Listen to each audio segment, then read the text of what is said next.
Welcome back to another edition of the Chronicles of a Gooner podcast. It would help if I took my microphone off of mute, wouldn't it? Welcome along to the pod. Hope you're all good. Hope you're well. And on today's edition, we'll bring you some injury updates with regards to some of our key players that are currently sidelined. We'll talk Partey, Timber, Smith, Rowe, Jesus. There's a couple more that we'll touch upon as well. The main focus is going to be on a certain Ethan Nwaneri. Is he Arsenal's next big star? I'm going to share my thoughts on him after we got another look at him at West Ham at the weekend. What a player he is on course to become. Thank you for joining us on this edition of the Chronicles of a Gooner podcast. Hey everybody, how's it going? Hope you are all good. Hope you're all... I've had a mare with the buttons. I didn't start the intro properly. I didn't finish the intro properly. It's just one of those days. Hope you're all good. Hope you're all well and enjoying this Tuesday afternoon. I'm enjoying a bit of peace and quiet at Casa de Simiu. It's half term, but both kids are out. The wife is out. And yeah, I've been doing a bit of admin this morning, but I spent a lot of the time sprawled out across the couch while I was doing it. My kind of working day. We're going to do Ethan Nwaneri in detail on today's episode because I watched the game back again in full and I was just so impressed with his performance, even though it wasn't like he got an age on the pitch, even though it wasn't like he did anything really that kind of standout in terms of memorable moment or anything like that. But I just thought he looked really, really accomplished and really, really good and really, really comfortable. And that is remarkable when you think about how old this young man is. So we're going to do a bit of that. We're also going to talk injuries because it's a problem for us at the moment. I heard somebody on the radio saying, oh, Arsenal are going to be okay now because their injury problems have eased. Have they? We had a ton of players out again at the weekend. There was no Jurrien Timber still, no Thomas Partey, of course. Takehiro Tomiyasu wasn't available. Zinchenko wasn't available. Jesus wasn't available. Smith Rowe wasn't available. Jorginho was only fit enough for the bench because he is carrying a problem. And I think even that was a move out of desperation. We'll get into all of that because there is a point at which we expect all of those players to be back. Tom Canton has been talking about it this morning. Charles Watts shed some light on the Emile Smith Rowe injury, and we'll get into all of that. John says the sound's a bit iffy, Harry. Maybe I pressed the wrong button. Maybe I didn't mix the sound with the microphone. Is it all okay now? Let me know in the chat. Give me a thumbs up if it's all good. Right, let's say a few hellos before we dive into it all. AJ says, waiting for Harry patiently. Thank you very much. We've got Steve. We've got Creambone. Hope you're well, mate. Good to see you in the chat as always. Paul says, good afternoon. We've got the Wandering Minstrel with us. We got Junior. We got Sammy who says, good morning all. Morning, Harry. Morning. Who else have we got? Canin C, I want to say, from Bangkok is joining us. We've also got Angela, who joins us from Australia. We've got Jake Neasy. We've got Cesar, who says Harry needs to quit football broadcasting and join the WWE. Mate, have you seen me with my top off? Believe me, nobody wants to watch that every week. I can tell you that. Did love a bit of WWE when I was growing up. Play a little bit of play wrestling with my boy. We reenacted a choke slam the other day. I let him choke slam me. Don't worry, it wasn't the other way around. Uh, all good fun. Okay. Don't forget, if you haven't done so already, leave a like on the video, subscribe, all the rest of it, turn the notifications on. If you're listening on audio, please do leave us a review as well. That really, really does help. But I want to start off by focusing on Ethan Nwaneri because this guy, I think, is some player. So who is Ethan Nwaneri? He's a 16-year-old that made his Premier League debut for Arsenal last season at just 15 years old, and he's somebody that the club are really, really excited about. And you know what? For good reason. He came on at West Ham at the weekend, got an opportunity to get some minutes in the Premier League under his belt, some more minutes in the Premier League under his belt, and I thought looked really silky, really intelligent, really comfortable, and it blew my mind watching him out there and looking down on my notes in front of me and sort of reminding myself every time I glance down that he was 16 years old. It's crazy. Like, if I think about what I was doing when I was 16 years old, like, and then you compare it to what he's doing, it's just incredible. What an achievement in itself to break into not just the setup. And he's okay. There's been a few injuries that have maybe opened the door, but you still got to be good enough.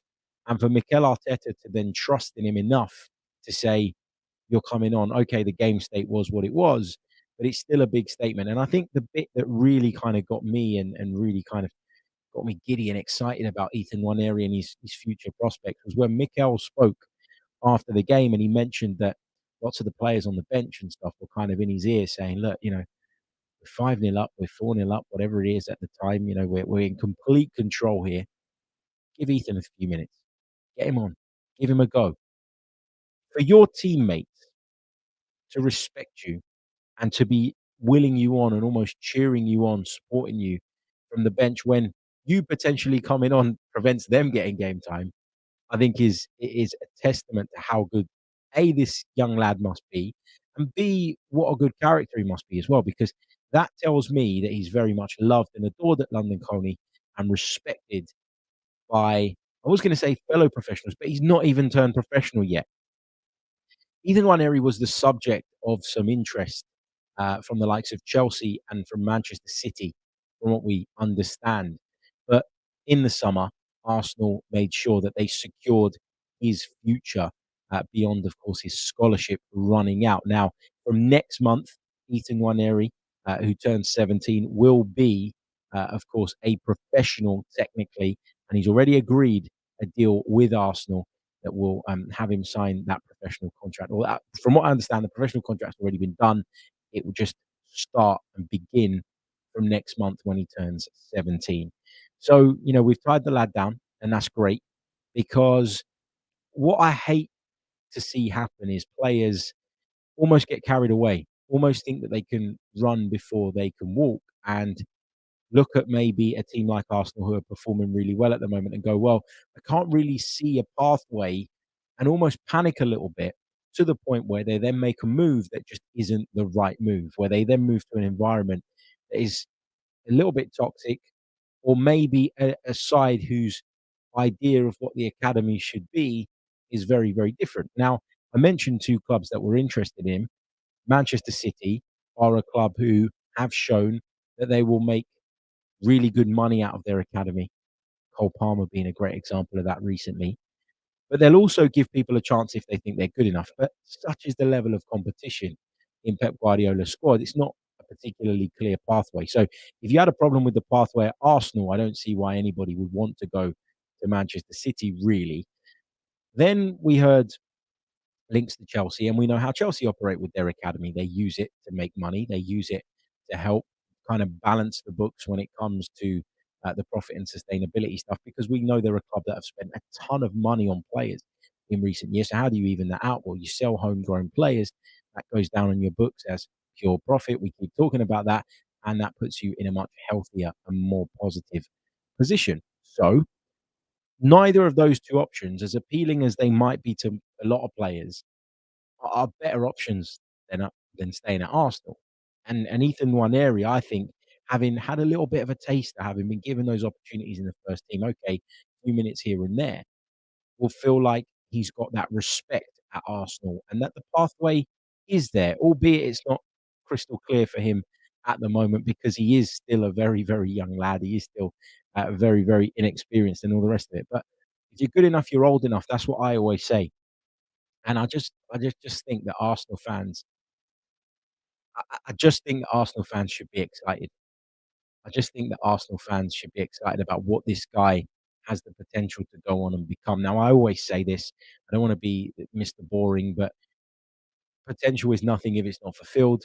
So, obviously, there's a lot of steps that he still needs to take, and there's a long way to go before we're talking about Ethan Nwaneri, a top talent in the level of Bukayo Saka, for example, who has made that breakthrough all the way through and gone on to develop to a point where he's now probably Arsenal's best player or one of Arsenal's best players. There's a long way to go before we're talking about Ethan Nwaneri in that light, but I'm somebody who's normally quite calm when it comes to young players. I don't normally get carried away by young talents. I'm not one of those people that kind of falls for the hype. I've said before, and I still think this is the case, that PL2 football, for example, right now is very different to Premier League football. Now, that sounds like I'm stating the obvious, but I mean, the drop off, I think, is really, really big. And I think the drop off between academy football and Premier League football nowadays is bigger than it was when I was growing up and it was Premier League football and reserve football. So there's a big, big difference. And I always try not to read too much into performances in those leagues. I think it's a good place to get your education, but I think until you're thrown in the deep end in the men's game at a professional level, then you don't really know where somebody's at. And also not to get too carried away by statistics that players put up when they're playing in that competition because of all of the things I've just said. Having said that, he's got 4 goals and 2 assists in 5 Premier League 2 appearances this season, which is pretty good, which shows that he's kinda top of the class. Ethan Nwaneri is down on paper as an attacking midfield player, and that means that, at least in my head, that he's probably someone that you wanna get on the ball in central areas. And one of the things that I thought Mikel did really, really well at the weekend, and it's a kind of a subtle thing, and maybe some people will say it's an obvious thing, but one of the things that I thought he did really well and that was pretty smart was this decision to bring him on the right-hand side. Because if you're playing from the right in a game like that where it's done and dusted, you haven't got much defending to do. You don't really need to support your fullback a great deal. It's one-way traffic. The ball's in one half of the pitch. The other team's fans have headed for the exits. It's all done and dusted. It's almost a position that you can put someone into in that particular game state and say, play it quite loosely, i.e., we know that your best position is probably slightly further in field. This will be your starting position in terms of where you default to when we lose the ball. But in playing him on the right hand side, you take away that pressure of him having to hold the midfield. You take away the need, not the total need, but some of the need for discipline. And you say you can go and drift in those areas, but you're doing it as a spare man. And that is a move that's kind of designed to bring players a little bit more joy and a little bit more freedom. It's always easier to ghost into an area and get picked out, and that bit of time that it takes the opposition to suss out your movement and pass on the markers and all the rest of it. That's the window in which you can get your foot on the ball, look up, and make things happen. And I really, really do think that that was a really smart way of integrating Ethan Nwaneri at the weekend. And he drifted in off that right-hand side time and time again. He got on the ball. His touch was immaculate, low center of gravity. Looks like a really, really exciting prospect. And I thought showed a lot of intelligence in terms of some of the passes he was picking out. I thought he showed confidence at the same time. I think there was a limit to his confidence on the day. Like, I feel like there were points where I'd have loved to have seen him try the final pass or maybe try even a shot from kind of around the edge of the box. And obviously, he's coming in, he's desperate to impress. And, some people would say, well, I need to impress, so I'm going to take pot shots from anywhere. Somebody who works with Mikel Arteta day to day and understands perhaps what he values has looked at it totally different and gone, actually, I think what he's looking for from me is to be responsible in possession more than me trying to be the star, the match, or you're not going to be the match winner when you're already 6-0 up. But you get the point I'm trying to make. I think he wanted to show that he can be responsible. Um, because probably in his mind, that's what he thought would impress Arteta most. But I also think there was just a bit of a ceiling to the confidence because every time he kind of got on the ball, took a few touches, turned around a corner, drifted into a really excellent position, there was a part of him that was probably like, oh my God, I'm doing this in a Premier League game. Like, because he hasn't had that experience yet. And that's totally, totally understandable. Um, and having said all of that, and despite all of that, I still think that what we saw was really, really positive from him. And I think that this is some player that we have on our hands. I think he's a real, real talent. And I think that he will go on to have, as long as we can keep hold of him, an excellent career at Arsenal Football Club. And I honestly do believe that even at 16 years old, I know he's going to be 17 next month, he is somebody that should be in and around the first team now. I don't mean that he should be coming off the bench every single week. I think that when everybody's fit and available, he falls down the pecking order actually quite significantly, but that's okay because he's a kid. But I do think in the years to come, Arsenal will look at him and will want to put a lot of focus and a lot of energy into his development because he really does have the talent to be Arsenal's next big homegrown superstar. And I just I'm here for it. I can't wait to see where this goes. Um, I talked about his position. I talked about him being a central player, someone that likes to drift into those areas. It got me thinking after the game when I came home, and particularly when I was watching it back in full. It got me thinking about where I see Ethan Nwaneri's best position being, because I think there's a lot of examples of players that were brought up during academy football with a particular position that they played. And over time, and as time went on, and once they made that kind of transition from academy football into professional top level Premier League football, where there are a lot more things to think about, and the standard is obviously a great deal higher. There's a much higher level of physical intensity as well, which I think plays a part. You can very often find yourself re-evaluating maybe where a player belongs on a pitch. Ethan Nwaneri in a central position currently, when you play with a 6 and 2 8, and then as a result of just having the 1-6, you require your 8 to do quite a bit of defending, quite a bit of pressing, etc., etc. I think physically is maybe lacking a little bit for that at this moment in time. And so I would use him as a player that comes in off the right onto that left foot of his, or maybe plays on the left-hand side, or maybe is only compatible with certain other midfield combinations. I.e., if you've got Jorginho and Rice, or Rice and Partey, and then you have that kind of less physical player, it's not as much of a big deal under those circumstances. Do you get what I'm trying to say? I think it's kind of a bit of the Fabio Vieiras, but the difference is here is that this guy's 16 years old. It's kind of okay and acceptable. But I think that, Fabio Vieira was utilised quite a bit as a substitute on the right-hand side, or in certain games on the right-hand side initially, while he kind of built himself up and tried to, um, you know, get up to speed with essentially Premier League football and first team football at Arsenal. So that's where I see his future being, maybe, because I don't think he's got the frame to bulk up significantly. And also, you don't want to make players too heavy when a lot of what their you know their talent is based upon is their ability to be sharp and that low center of gravity and twist and turn quite quickly and sharply in small spaces. So I think this is really, really interesting. I'm really intrigued to see how he's going to develop. But Ethan Nwaneri is some player, and Arsenal have got a real, real talent on their hands here. He's mature beyond his years. He's got a wonderful left foot.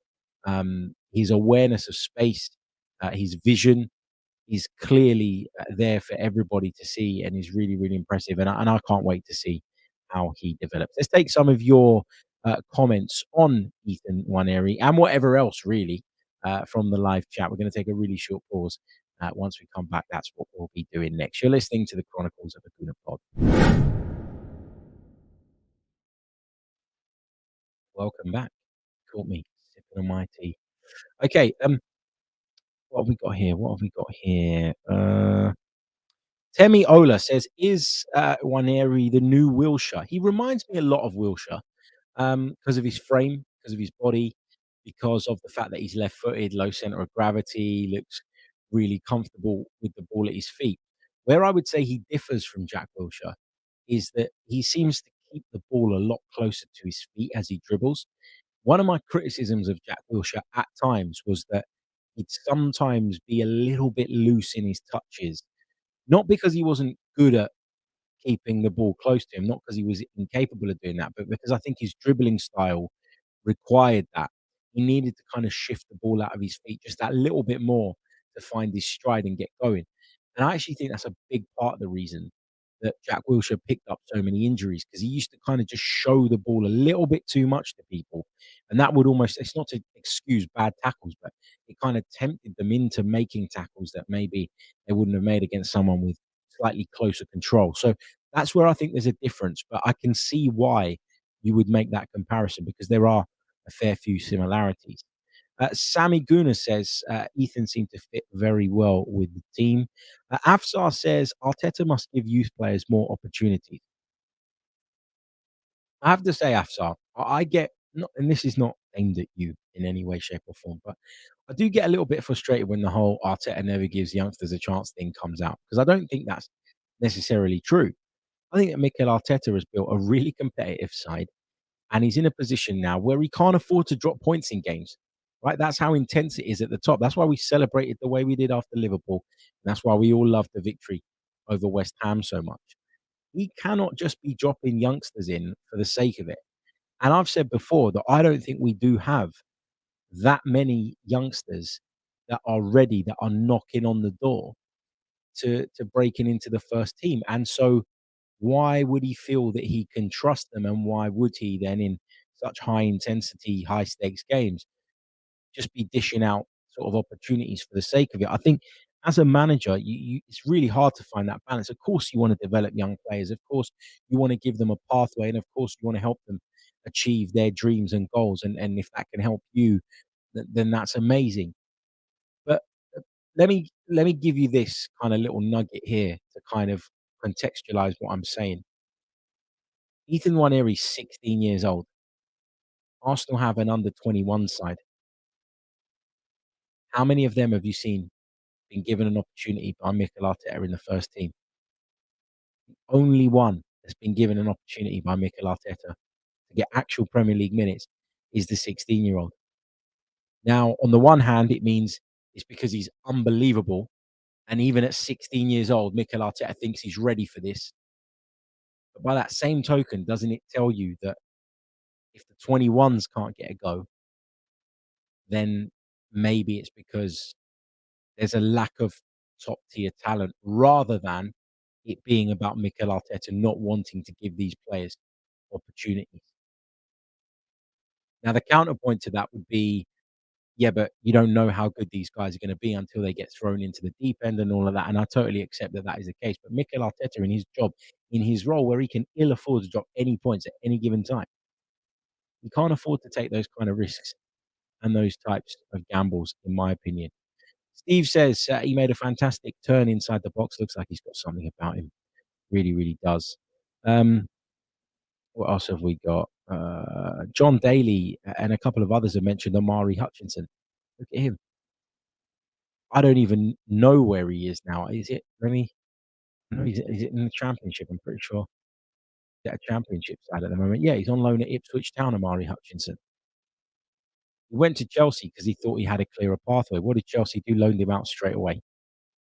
They loaned him to a Championship club, and the reason they did that, the reason they made this big song and dance about getting Amari Hutchinson in, is because you bring him in, young player, send him out on loan, let him do quite well at somewhere like Ipswich. He's had 28 appearances for Ipswich Town, 3 goals and 3 assists, 6 direct goal contributions in 28 games for a winger. Although, to be fair to him, he's only been in the starting 11 23% of the time. But those are not the kind of numbers. It's not the kind of return that's going to see you make a splash at Arsenal or Chelsea. But Ipswich might turn around and look at his age, 20 years old, and go, you know what? We'll have a bit of that and buy him off of Chelsea for 10, 15 million pounds. Maybe not as much as that, 7, 8 million pounds, even 5 million pounds. That'd be 5 million pounds of profit for Chelsea. And what have they really done? Spent a bit of time convincing him that he had a clearer pathway at Chelsea than he did at Arsenal. Not paid anything for him. Off he goes. You've pocketed 5 million quid. And that goes back to the point that I was making earlier on about some clubs and the way they use their academies. Now, there's nothing wrong with that. You can use it in any which way you want. It's yours. It's your prerogative. I just find it strange that players look at the situation at Arsenal, a club where it's proven that if you're good enough, you'll get an opportunity. It might take a bit longer than you'd like because of the competitive sort of situation Arsenal find themselves in. And maybe 3, 4 years ago that this wouldn't have been the case, but it is what it is. Um, and I just think that for me, it's silly to leave Arsenal at this time, especially if you're 16 years old. It's not like you ain't got time. Amari Hutchinson's 20. So you can understand why he might have got to the point where he was like, I kind of need to play football. And I respect him for going in search of football. I just don't think Chelsea um, was the place that he needed to land. You know, he's at Ipswich now, high level Championship club. That's a pretty good move. Where does he go from there? I think it still remains to be seen. So yeah, let's have a look at how that turns out. Steve says, I think that's why fans get frustrated when we get knocked out of the domestic cup so early, Harry. We can't afford to blood youth in the league. Yeah, I agree with that.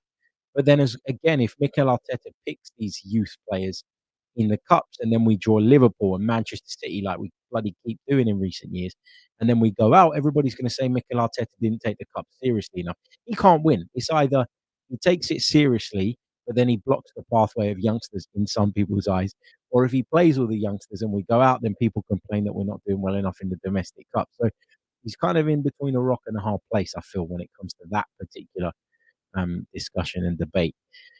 If you wouldn't mind, guys, please do leave a like on the video. It really, really does help.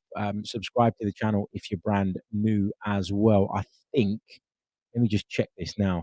I think we're about 15 subscribers away here on YouTube from hitting 14 subscribers away. There you go, progress. From hitting 31,000 here on YouTube. So if you wouldn't mind subscribing, I'd be really, really appreciative of that. If you are an audio listener, please do leave us a review. That really, really does help as well. And thank you for your continued support. Right, we're going to take a short pause. When we come back, we're going to talk injuries, the dreaded injuries. Any updates on anyone? We'll get into that in just a moment. Welcome back. How is everyone? 27 or so minutes into the podcast. Just like chucking it down outside. I've got to go out soon. It's always the way. It's been fine all day. As soon as I want to get out of the house, the rain begins. Anyway, nobody cares about my weather woes. Let's talk injury news.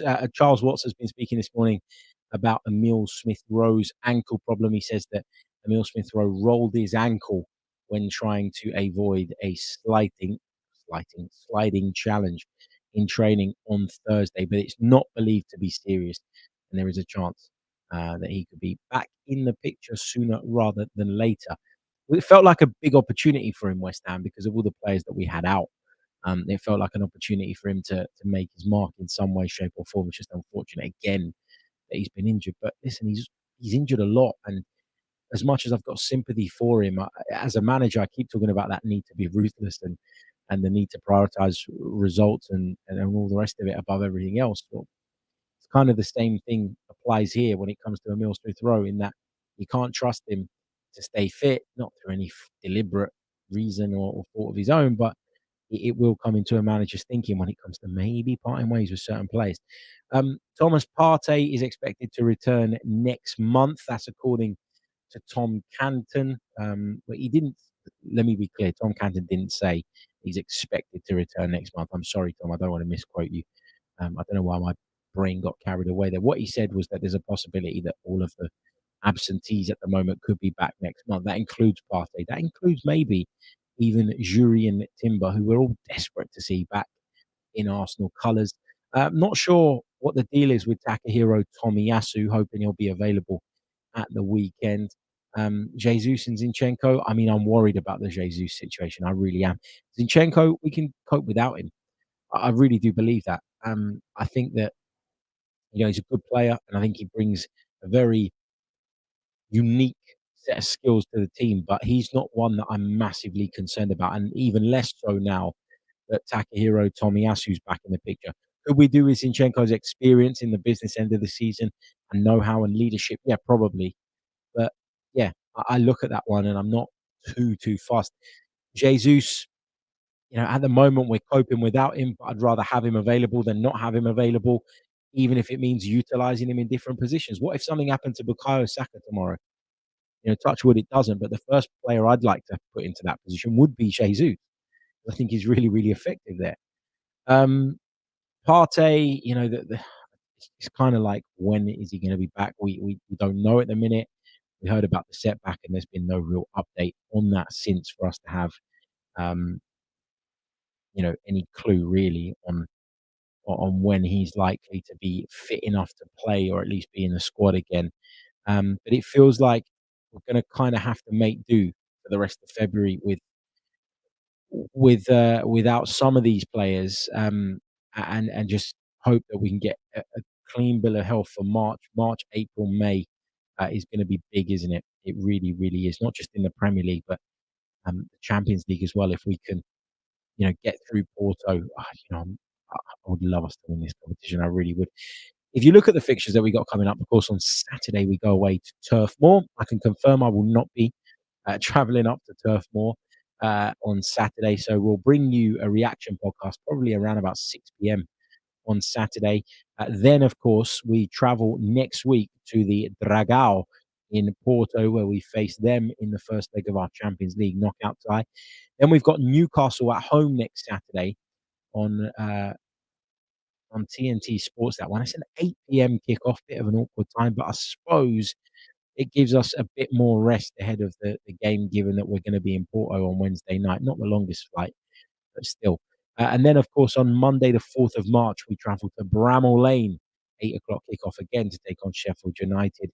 We've got Brentford at home on Saturday, the 9th of March, and then that second leg with Porto takes place on the 12th of March. So you look at that, and they're really important, pivotal fixtures, and you want to have as many of your best players back fit and available as you possibly can. But I think we can deal with a few absentees over the course of that period, provided that we don't pick up any more knocks and problems along the way. Uh, let's let's go into the comment. Angela says, maybe a risky question, but does anyone else find the glare on Harry's on-air sign from the light used to light him for the video irritating, or is it just me at 1 a.m.? I'll tell you why there's a glare. It's because I've got two lights, right? Two video lights that I dug out when I rearranged the man cave the other day. And I've only got one on because the bulb's gone on one, which I've ordered on Amazon. I should probably get it by tomorrow or something. But as a result of that, where the light's not even, there is that bit of glare. And if I move the light, then it doesn't light up the video great enough. Look, I've never been good at this stuff, so I apologize about that. I'll try and get it sorted. Okay. I'm going to take one or two questions, I think, before I disappear. Short edition of the pod today. Really, to be honest with you, was there enough to make a podcast today in terms of stuff to discuss? Probably not. But you know what? I just wanted to come on and wax lyrical about Ethan Nwaneri. So I made an excuse to make a podcast. Here it is. Yeah. Afsar says, how worried are you about Emile Smith Rowe's constant injuries? Honestly, I would tell him, to be honest. Yeah, I'm of course concerned about it. Talked about it before. Don't think you can rely on it. And if you can't rely on someone and then a good offer comes in, then why wouldn't you, at the very, very least, consider doing that deal? Do I think we will sell him come the summer? I think there'll need to be a really like if he continues the way he is, and we get to the summer and he's still not really broken back into the team, and we're still talking about him kind of being in and out, and the performances have been kind of meh. Because I thought he got loads of love for the Forest performance, and I thought he was good against Forest, but I didn't think it was like a massive turnaround, or I didn't come away from that game thinking he was amazing. I thought he had a good game against Forest, but that's about it. But you feel like he's fallen so far behind because this team has just developed and evolved at a rapid pace, you know, really during the time that he's been out injured with the long-term issue. I don't think he's gonna be able to kind of keep his place or convince Arsenal that he's got a future here if he just keeps putting in good performances. I think he needs to be outstanding between now and the end of the season. Now, that's gonna be difficult because he's probably not gonna get as many opportunities as he requires to hit tip-top form, but that's the position that we're in, and if somebody comes in the summer and says, "Here's 30, 40 million for Emile Smith Rowe, homegrown player, et cetera, England player, blah, blah, blah," then you're probably gonna consider taking that, especially when you look at Arsenal's PSR stuff, the fact that we clearly wanna do a couple more big bits of business. Centre forward, which is normally the most costly area, to kind of address is one that I think will be on the radar come, the end of this season. Why wouldn't you consider it? if the money's there. Is the money going to be there? That's another question. That's another debate. But I think that you have to consider it if he continues the way he is at the moment. I want him to thrive, says Martin. I feel he'll move on. He can't be a bench player forever. He needs to play. I totally agree. Totally agree. Hold on, I just got a comment on one of my previous videos just come through. Someone said terrible music. I think they were talking about the opening music. Terrible music. I wanted to delete. I like it. Tough. Angela says, "How do you compare Emile Smith Rowe to Vieira?" I think they're in similar boats. I really do, but there's probably more incentive to sell Emile Smith Rowe because of the benefit of selling a homegrown player, and that's a shame. I don't think that should be the case. I think that there should be things in place actually to discourage that, and for, if anything, it to be the other way around. But I just think they're kind of in a similar boat where I don't think any of them over the course of the last 2 seasons have done enough to, you know, in Emile Smith Rowe's case, a lot of that's been down to injuries. I don't think any of them have done enough to say to Mikel Arteta, "No, you desperately need to keep me." And as a result, if an opportunity to cash in comes along, I think that we'll at least have to seriously consider our options. And if PSR is going to continue to be a problem, what better way to raise money than by selling one of your homegrown players? And that's why it feels like it would be quicker to push Emile Smith Rowe out of the door than Fabio Vieira. Not that I really want to push any of them out the door, to be honest. Just going back to the intro music, Cesar says, I didn't like the intro music at first either. It's grown on me. Don't change it. Don't worry, I'm not changing it. I like it. Plus, I can't be bothered to go and search for another copyright free track. That is a pain in the ass in itself. Steve says, in our desperation to see Timber back, is there a danger we could be overhyping him as we've only seen a small sample size? I think there's two dangers here. So I think the first one is that we overhype what Jurrien Timber's level is and his ability to adapt to English football, because that is going to take a bit of time. And where he would have had almost a season now, he hasn't had that. So you kind of got to go back to square one with that. The other thing is that, are we going to get sucked into this trap, if you like, of judging Jurrien Timber when he first returns and almost forget that he's coming back from a long-term injury, and that the version of Jurrien Timber that we might see in the first few months that he's back in action is probably not going to be the level that Jurrien Timber can be at. And so what I would urge people to do is not to get too carried away if he looks a little bit rusty, not to be sitting there going, "Oh, what a terrible signing this was," etc., etc. Um, give it time, because that type of injury can take a while to recover from, not just physically, but I think mentally as well. Will you dive into a challenge that you would have done before you done your ACL? Will you stretch that little bit further in a way that you would have done before you injured your ACL? And again, I've used this example many times before, and I know nobody really cares about me playing football because I didn't play to anywhere near this type of level. But I did an ACL injury, and when I went back to playing a bit of football, I found it mentally quite challenging, because there's things that I would have gone for without even thinking about it, and all of a sudden you do think and you second guess yourself.